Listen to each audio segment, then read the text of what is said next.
Regina Jennings, a cardiac nurse, and I want to talk to you today about heart disease. You may be under the assumption that breast cancer is the #1 killer in the United States, but it's not so. It's heart disease. When you leave here today, I hope you'll want to share this information with your family and your friends. Today, I'm going to talk to you about what a heart attack is, some of the signs and symptoms, and some of the risk factors that contribute to heart disease. First, let me explain to you what a heart attack is. An article titled "How Does Heart Disease Affect Women?" published on the web by National Heart, Lung, and Blood Institute says coronary artery disease is the most common type of heart disease. Oxygen-rich blood is carried to the heart by your coronary arteries. Fat, calcium, and cholesterol, it's found in the arteries, forms something called plaque or atherosclerosis. When this plaque hardens, it restricts the blood flow into coronary arteries, causing chest pain or angina. The plaque can crack and blood clots can form, partially or totally blocking the blood flow down your coronary arteries. This is what causes a heart attack. On a CNN Health website, an article titled "Heart Disease in Women, Too Often Ignored and Untreated" stated that women delay going to the hospital. Women are less likely to call 911 and more likely to delay getting help. Any symptoms from the jaw down, from the belly button up, or down both arms could be a potential sign of heart disease. Heart disease, the top killer in women, is another article on the CNN website. It says men and women do have some alike symptoms when they're having a heart attack, such as crushing chest pain, heaviness in the chest,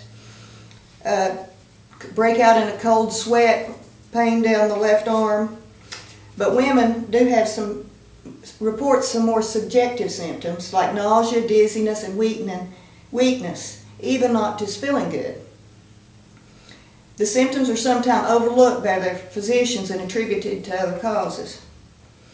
An article titled "Many Women Misinformed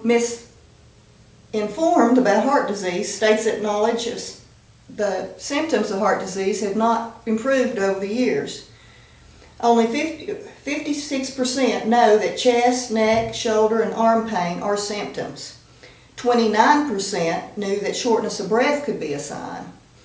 17% correctly states that tightness in the chest instead of sharp chest pain could be one of the symptoms.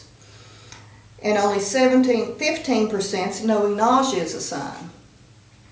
Fatigue is also a warning sign, yet only 7% of those asked knew this. Now that you know what a heart attack is and some of the signs and symptoms, let's talk about the risk factors. Job stress increases the risk of heart disease, as discussed in an online WARP bulletin. Women with high-pressure jobs are 40% more likely to have heart disease and to have invasive heart procedures, such as bypass surgery or stent placements. So why is stress dangerous? The response mechanism caused by stress takes a toll on hormonal responses and occurs over and over again. Increased hormones rev up the cardiovascular system, overworking the heart and the coronary arteries. In turn, it increases the cholesterol and the plaque buildup in the coronary arteries. Over the years as a cardiac nurse, I've learned that there are some risk factors that you can control and some that you can't. Being a male is a risk factor, and that's one thing that you can't control. Neither is your family history. You cannot pick where your genes came from. High cholesterol, high blood pressure, on the other hand, can be controlled by diet and exercise and medication. Smoking can also be controlled.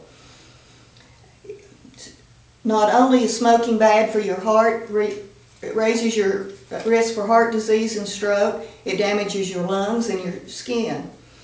And secondhand smoke does the same thing to the people around you. They also share your risk factors. I've talked about what a heart attack is and some signs and symptoms, some risk factors, some unique to women, of heart disease. After listening to what I have to say, I encourage you to share this information with your family and friends, and don't ignore the warning sign. Heart disease is indeed the #1 cause of death in the United States. Thank you.